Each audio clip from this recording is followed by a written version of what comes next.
Israel, and who does this land belong to? If we go back some 6,000 years from our present day, some 4,000 years before the time of Christ, there was a man by the name of Abraham, and he had a wife by the name of Sarah. Now God spoke to Abraham, and he promised to give him a promised child which would have many descendants and a promised land. Abraham and Sarah grow impatient some years later because they're not able to conceive and have a child. So Sarah comes up with a plan to help out God. Maybe God forgot about us. So she has Abraham sleep with her handmaiden Hagar. And Hagar conceives and has a child by the name of Ishmael. Now, some 12 years later, God appears to Abraham with two angels in human form. And he tells Abraham, hey, Abraham, by the way, that promise I made to you to have a child and have many descendants, by this time next year, your wife Sarah will conceive and have a child, and you will call his name Isaac. Isaac means laughter, as Sarah laughed in the tent thinking, I'm an old lady, how can I conceive and have a child? But lo and behold, a miracle happens. She conceives, and 1 year later, Isaac is born.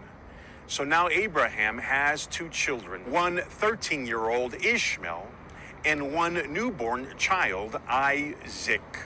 Now, God reveals himself in Scripture as the God of Abraham, Isaac, and Jacob. Jacob would later on have 12 children who become the 12 tribes of Israel. Those 12 tribes of Israel become the Hebrew people, and those Hebrew people eventually become the Israeli people who we know as Jewish people. Now, it's through the line of Isaac that God made this promise to Abraham to bless the world with a Messiah who we know as Jesus Christ, with a land who we know as modern-day Israel, and with a people who we know as the Jewish people. Now, what happened to Ishmael?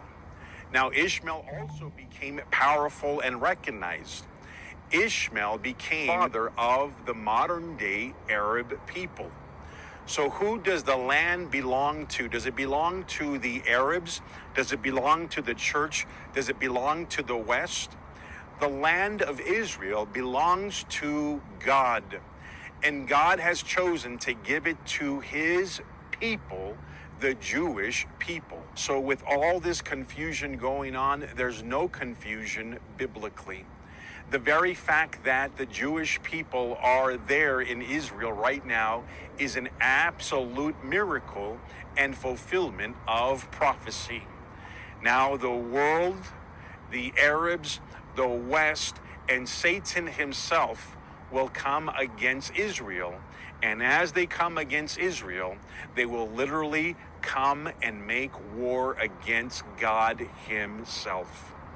The land belongs to God, and God has given it to his people. God bless you and keep you.